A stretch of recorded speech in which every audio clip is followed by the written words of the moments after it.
Beyond the Gates from 2016, directed by Jackson Stewart. Here's the summary. Two estranged brothers reunite at their missing father's video store and find a VCR board game dubbed Beyond the Gates that holds a connection to their father's disappearance. Jason, did you have any additional information? I do. This has a tagline, press, play, and pray. Distributed by IFC Midnight, which we've done a couple of those already. And it was put out on Blu-ray by Scream Factory in 2017. Yeah, it's... And Jared's also mentioned Supernatural several times, and he Jackson Stewart also did some writing on there. Yeah. It's also got a lot of purple in it. A lot of purple, like pink, blues, and purples, yes. I like the colors a lot. A lot of purple. Most of the things I enjoyed about this movie had nothing to do with the storyline, though, I'll be honest. Here's the list of things I really enjoyed about this movie. The fucking video store. I want that place. I want to own that place. I want to live in it, really. I mean, just be in there. That would be something that'd be nice to inherit. That is and they're just disassembling. They're disassembling it. They're just tearing it down. As soon as they walked in, they want to box it up. Yeah.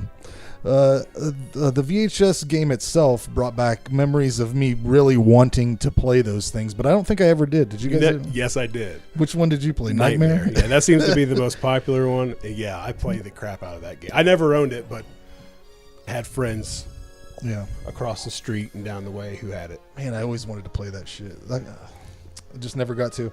I liked all the horror references throughout the movie. I think that I heard the name Hardesty thrown around. There was little like nods to horror throughout the whole thing.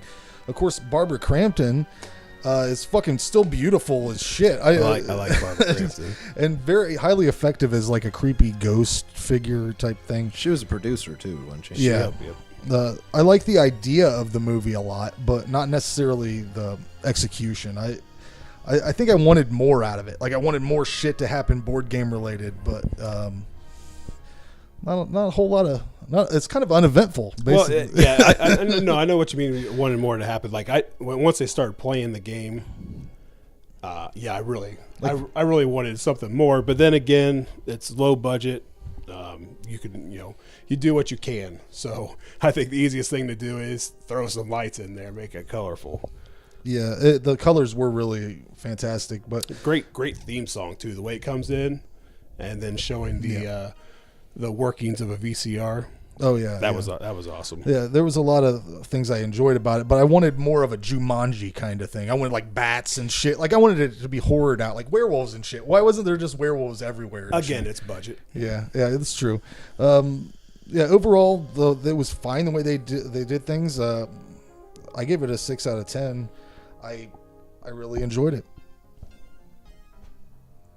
Who's next? Frank got to the rating right away. Well, I mean, we go. Take turns. I really, really wanted to like this, and I do. But like you said, I kind of was left wanting a little bit more. Some of the complaints I've seen is the fact that, like, once they start playing the game, that's all they do is just kind of. They're still in the house just with pink, purple, and blue lights. It's slow in some parts, especially in the first act. There's not a lot of kills, but the kills that they do have, I think were great. Mm-hmm. They were almost that over the top practical. You got heads exploding, and the guy they're using it was the guy's friend in the bar. Yeah, like the voodoo doll. Yeah, they tear open the doll to get the key. That was great. This also has a really great poster. Great music. It's very nostalgic. The story's cool. The acting, it's okay. Yeah. Again, Barbara Crampton's in there. I would have liked for her to have like more of an active bigger role. I mean, she plays. She was in it all the time, but yeah, she plays the host on the tape for the game. I think if you grew up in the 90s, especially if you played these games, it's a must see. I gave it an 8. Yeah, I gave it an 8 as well. But I give it an 8, but I talked to a couple other people about it too. It's not an 8. Yeah, I'm guessing the same for you and me. the nostalgia part Yeah, of it's it brought it up. Yeah, it's not an 8. It's a kind of messy movie. Like, I kept wondering, they'll start playing, and very early on, it's like, we can't stop playing. We have to play. And then they just kind of stop playing. Like, they'll be like, I'm going to go to bed, or I'm going to eat dinner, and then the next day comes around, and they're playing again. And it's like, we can't stop playing, or she'll get mad. And then it's like, yeah, I'm just going to sit around. And, like, it's very stop and start. The way that she's just always active. Like, could you turn that off? If you knew you're like, she was like responding to you, and you knew that she was always just staring out of your TV actively, there. The thing that gets me, It'd be out the front door. It wouldn't be in my VCR. The thing that gets me is like they'll go back to the video store and just start cleaning up videos again. Yeah, that happened after like the first or second one. Or they'll just eat they'll cook dinner. Well, you got to eat. But you're kind of realize you're trapped in the middle of this horror game. Yeah, no, and then you just it has stop. its flaws, Like for sure. maybe it's not, and so it's not. Yeah, like, I give it an 8, but it's purely on enjoyment. Right. I enjoyed it as an 8. One of the things I liked most about it is I think this is the most, like, there's a big nostalgia feel, but it didn't remind me of like The Void or Stranger Things, where I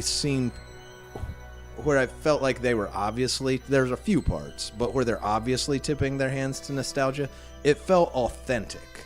Like, if I would not have read this or known who Barbara Crampton is and seen that she's older, I think this is believably, film quality wise, everything about it, how it plays, it's believably a movie from the late 80s or early 90s. Like, some of it is bad just in the way those movies are bad. That's not a like tip to the hat. Like, you remember when movies kind of did this? It's bad in the same way. And so like a lot of the things where I got the real nostalgia feels weren't things they were like winking or nodding.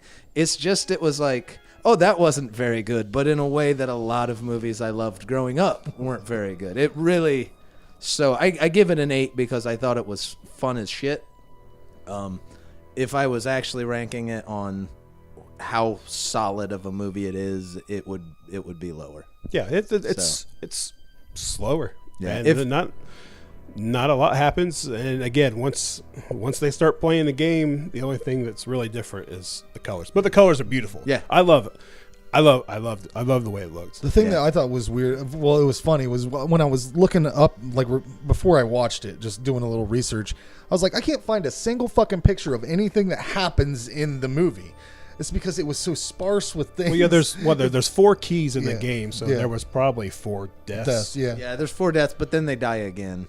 So that's why the trailer was so vague. Yeah, and then someone comes in from beyond the gates. There may be 5 or 6. Yeah, but it was. I mean, it's really, it wasn't over the top, like the way some of the new movies that are trying to do the throwbacks to the 80s do what they did back then, but over the top. It wasn't.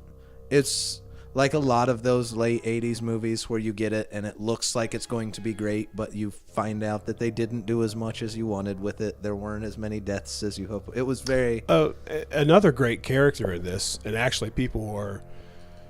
Well, he's right... what's his name? Jackson Stewart. He's writing part 2.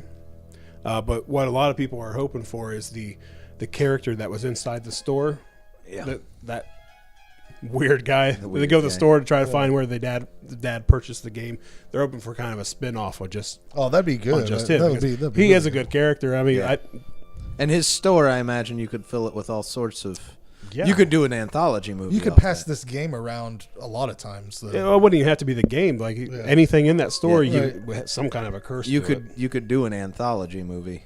Yeah, but actually, I think it was on the news segment for the last show. Oh, yeah. He's writing part 2. If you get the really nostalgic feels from late 80s, early 90s, it's worth a watch because it's fun.